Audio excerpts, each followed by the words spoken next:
Cuttack SCB medical बेड्रु खसिले वृद्धा रगी बेहाल ओडिशार सर्वबृहत स्वास्थ्य केन्द्र Cuttack Sriramachandra Bhanj SCB medical college और हॉस्पिटल सबुठारु गुरुत्वपूर्ण यूनिट कहुवा आईसीयू भितरु रगी सेवार एक संगीन दृश्य सामना को आसी। जड़े गुरुतर वृद्धा रगी शय्यारु तलकू खसी पड़ा और अन्य जड़े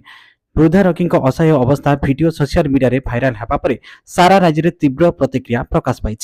यह घटना हस्पिटाल कर्तृपक्ष दायित्वहीनता और रोगी पर्यवेक्षण में चरम अवहेला पदारे पकई दी। मेडिसिन विभाग प्रथम महलार आईसीयू रे जड़े वृद्धा चिकित्सित होता बेले रगी बेड्र साइड रेलिंग भांगी जाइथिला फल असहाय वृद्धा जनक बेड्रु सीधा तलकू खसी पड़ते। आश्चर्यर कथा जो संवेदनशील कक्ष प्रति मुहूर्त रगी नजर रखा नर्स और स्वास्थ्यकर्मी रहा कथा सेठारे दुर्घटना समय केही उपस्थित रही नथिले। आईसीयू भीतर को रगी संपर्क प्रवेश अनुमति नथिबा वृद्धि रगी अवस्था देखिले मनरे भय सृष्टि होछि। जाजपुर जिला बिजारपुर अंचल 87 वर्षीय वृद्ध राजकिशोर कुंटिया मुहर ऑक्सीजन मास्क खसी तले पड़ता बेले हाथरू रक्त झरी बेड सारा पड़ा। आज उक्त वृद्धकर मृत्यु घटी। वीडियो भाइराल होगा पर घटना को गुरुतर सह एसीबी प्रशासन पक्षर पदक्षेप नि मेडिसिन आईसीयू सह विभिन्न आईसीयू रे कार्यरत नर्सिंग कर्मचारी को संपूर्ण भाव बदली दि। असिस्टेंट सुपरिटेडेंट ज्योतिर्मय नायक कहते रगी सेवा उन्नति आनिबा एवं दायित्वपूर्ण सेवा जगाइबा यह परिवर्तन मुख्य उद्देश्य। जदि भविष्य में कौन कर्मचारी अवहेला नजर को आसे से विरोध में कठोर विभाग कार्यानुष्ठान ग्रहण करा। एबे प्रश्न उठुछि केवल बदली करदेले स्वास्थ्य अवस्थार यह दुर्दशा दूर हब कि? अवहेला को पदारे पकई दी। मेडिसिन विभाग प्रथम महलार आईसीयू जड़े वृद्धा चिकित्सित होता बेले बेड्र सुरक्षा बार बार दायित्व छाड़ी मोबाइल फोन व्यवहार और सोशल मीडिया व्यस्त रहा संगीन अभियोग होती। भाइराल वीडियो केवल वृद्धा जनक नुहति बनु अन्य रोगी मैंने असुविधार पड़ पारती। स्वास्थ्य सेवार यह दुर्दशा केमिति दूर हब, मृत रोगी परिवार को किभली न्याय मिलिब ताकू नहीं रोगी सुरक्षा मंच पक्षर अधीक्षक को भेटी दाबी करा जायछि। आज ICU incharge professor doctor Vaijayant Panda प्रतिक्रिया रखिछन्ति।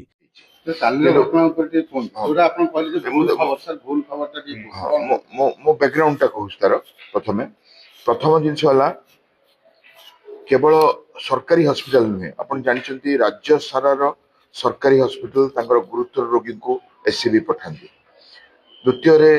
सबु मेडिकल कॉलेज एबे जो बालेश्वर रे बलांगीर रे बारिपदा रे कोरापुट रे मेडिकल कॉलेज हिची जेतेबेले सेठी सबु साधन सरी जाए से माने रोगी मानकू एससीबी मेडिकल कॉलेज पठांती। एपरि कि प्राइवेट आयुष्मान भारत कॉलेज जेमति कि शॉम,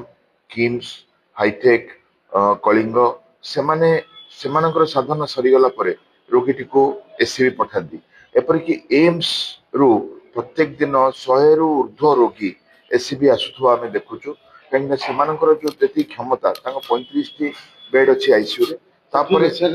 रोगी पठे पूरा प्रसंग को आसु आपन जेटा कहले सर जो भूल खबर प्रसारण भूल का सर कोन भूल एथिपई मु कहूची काहे कि ना आमे जो रोगी मानक पई व्यवस्था कलु ताकू चिकित्सा कलु और भलो कलु तार किछि एप्रिसिएशन आमे आज जाय आपन पाइबेनी जोटा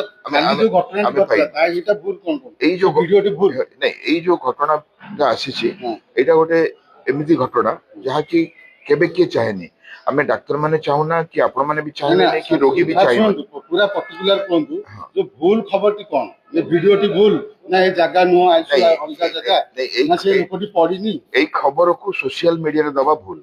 जो देखो दो एससीबी के दबा सर भूल नहीं एसजीए भी दैछने आमे जानि नाम तार इंक्वायरी करूछु ना आपण केमति कहि परिबे एटा भूल एससीबी ऊपरे लक्ष लक्ष लोकंकर आस्था अछि सर भूलटा भूल देखिया न भूल लोक नहीं देखो जने जदी सहाय्य करियो चाहुचंती रोगी जे पेशेंट नेग्लेक्ट होउची जेटा जदी सोशल मीडिया रे पडिबेटा भूल नहीं आमे तो कहूछु जे दुर्भाग्यपूर्ण आमे कहूछु ए घटना दुर्भाग्यपूर्ण आमे भी कहूनु डॉक्टर माने जानि कि नर्स माने जानि किंतु एससीबी এই ঘটনা নুহে মেডিসিন বিভাগ এই ঘটনা নুহে মেডিসিন আইসিইউ এয়া নুহে जोथि आपण माने आज भाबुचंती मेडिसिन आईसीयू रे के गळी जाउची के ब्लीडिंग करछि आमे भाबुनु सर वीडियो कहछि आमे किछि भाबुनु सेरा निश्चित भाव रे नहीं सर वीडियो जा कहछि आमे किछि कहउनु सर वीडियोटा कहछि आमे जदी देखिले आमे तो जा प्रसारण करछि वीडियो को नै करछि अकस्मात मुहूर्त रे आमे जदी किछि दुर्घटना देखिले आमे ताको सठिक करिया पे चेष्टा करिबा रोगीटी को रक्षा करिया पे चेष्टा करिबा ताहा न करी आमे एई घटना को एससीबी मेडिकल कॉलेज विरुद्ध रे मेडिसिन विभाग विरुद्ध रे आईसीयू केयर विरुद्ध रे सारा सोशल मीडिया रे भाइराल करी डाक्तर को एससीबी को बदनाम करिवार जो प्रचेष्टा ताकू मु भूल कहूँ सर सेठी